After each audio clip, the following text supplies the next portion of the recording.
Palushai. De l'autre côté pour Turunen. Là, et Lindgren et c'est 1-0. 2 minutes 43 et c'est déjà 1-0 pour Davos.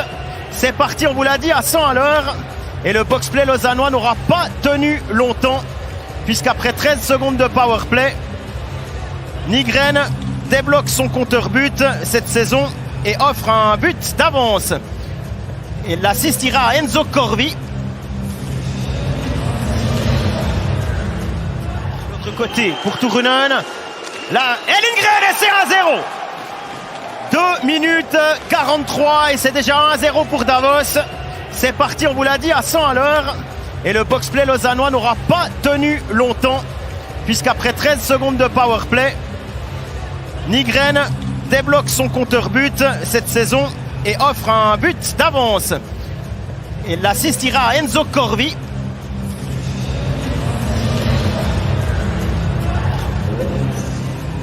« 1-0 », alors entre le poteau qui a sauvé Stéphane et puis cette en powerplay. Et goal! Eh bien, assist de Konaker. Et le but est signé Ken Yeager. Ça n'a pas duré longtemps, 33 secondes seulement. Et Lausanne égalise en powerplay. Et Ken Yeager marque son premier but en National League. Barberio, Konaker immédiatement pour Yeager. Cette play parfaitement exécutée. Puis il y a encore Almond qui gêne. Turunen. Et de l'autre côté, un homme qui est seul et c'est goal. C'est Aaron Palushai. Parfaitement géré ce powerplay. Nouveau but en supériorité numérique. C'est le 3e de la soirée. Et c'est 2-1 pour Davos. Par l'entremise de l'Américain Aaron Palushai.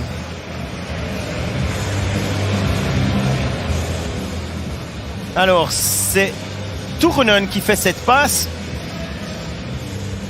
Lindgren et Turunen seront sur la feuille de score.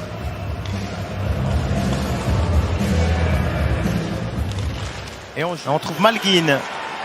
Malguin qui accélère. Magnifique ce qu'il a fait là. Oh, ce but, il est incroyable. 2-2, Denis Malguin dit bonjour aux fans de la Vaudoise Arena de la meilleure des manières. Et c'est dans ce genre de situation qu'on voit la différence entre un joueur établi en National Hockey League, même s'il a un rôle mineur, et puis ce qu'on peut voir en Suisse, Denis Malguin, il commence comme ça à domicile, il va bientôt avoir son poster dans beaucoup de chambres de jeunes fans. Hein. Ça, c'est un but extraordinaire. Tout est juste et il termine encore du revers. Par-dessus le bloqueur d'Eschliman. Peut-être encore une chance pour Genadzi. Et ça finit au fond. Alors, c'est un but lausannois qui ne comptera pas. Hein, c'est comme un but en powerplay. 5 contre 5. C'est, semble-t-il, Kennings qui a réussi de manière un peu rageuse à mettre ce puck au fond. 3-2 pour Lausanne.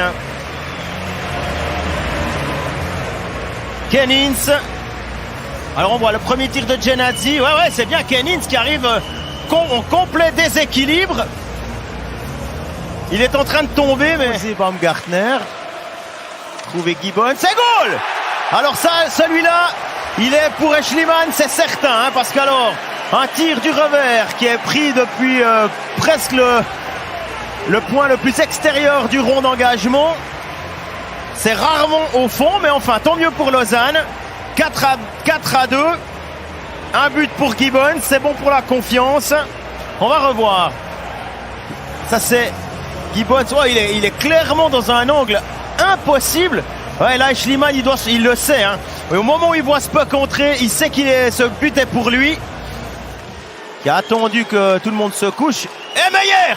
Oula, le boulet de canon par-dessus l'épaule droite de Tobias Stéphane qui était resté sur ses genoux. Encore un powerplay, le 3e ce soir qui fonctionne pour Davos. On vous montre Baumgartner, ouais, c'est Baumgartner qui a marqué et pas Dario Meyer. 98 pour l'Autrichien.